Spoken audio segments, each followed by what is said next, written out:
793 কোটি টাকা লোকসান নিয়েই জয়পুরহাট চিনি কলে শুরু হয়েছে ৬২তম আখ মাড়াই কার্যক্রম। আরও জানাতে অনুষ্ঠান স্থল থেকে যুক্ত হচ্ছেন সহকর্মী রেজাউল করিম।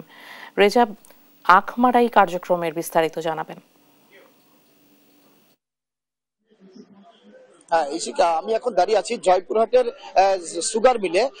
তো এখানে যে আজকে যে 20 তারিখ, আজকে কিন্তু সুগার মিল আখ মাড়াই কার্যক্রম শুরু হচ্ছে। সে শুরু হওয়া উপলক্ষে কিন্তু এখানে দোয়া মাহফিল এবং অনুষ্ঠান চলছে এবং সরকারি বেসরকারি বিভিন্ন প্রতিষ্ঠান এবং কৃষক, এখানে আখ চাষি সহ বিভিন্ন শ্রেণী পেশার মানুষেরা কিন্তু এই যে দোয়া কার্যক্রম এবং আখ মাড়াই অনুষ্ঠানে উপস্থিত হয়েছেন।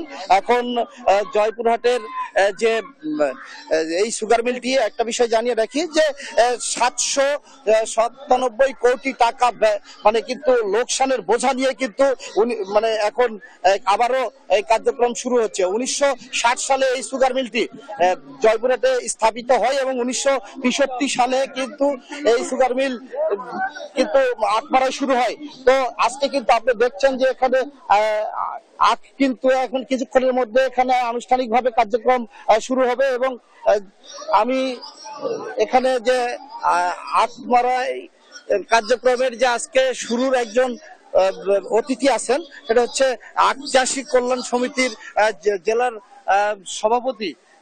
তার সঙ্গে একটু জানতে চাইবো যে আপনাদের এই লোকসান কেন হয়, আপনারা আখ চাষ করেন, আপনাদের কৃষকদের কি কি সমস্যা বা কৃষকদের ন্যায্য মূল্য পান কিনা, আপনারা সময় মতো টাকা পান কিনা?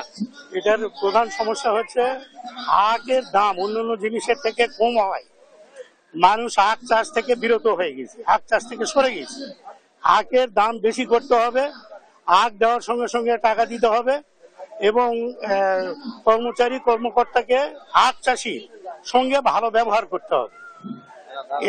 মানে সর্বোপরি হচ্ছে আখের দাম অন্যান্য জিনিসের দামের থেকে অত্যন্ত কম বিধায় মানুষ আখ চাষ থেকে সরে গেছে এবং এই আখ চাষ এখন করতেছে না। যদি এটা বৃদ্ধি করা যায় আর সময় মতো টাকা দেওয়া যায় এবং সময় মতো সব ভর্তুকি দেওয়া যায়, তাহলে ইনশাআল্লাহ এই এখানকার কৃষকেরা ভালো মতো আখ করবে এবং এই সুগার মিল। ধন্যবাদ আপনাকে।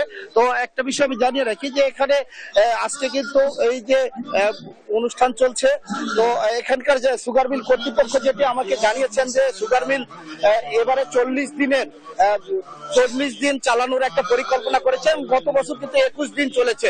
তো সর্বোপরি বলা যায় এখন দোয়া চলছে, এই দোয়ার পরে কিন্তু আখের যে মাড়াই কার্যক্রম শুরু হবে। তো এই ছিল আমার জয়পুরহাট থেকে এই আখ মাড়াই কার্যক্রমের সর্বশেষ পরিস্থিতি।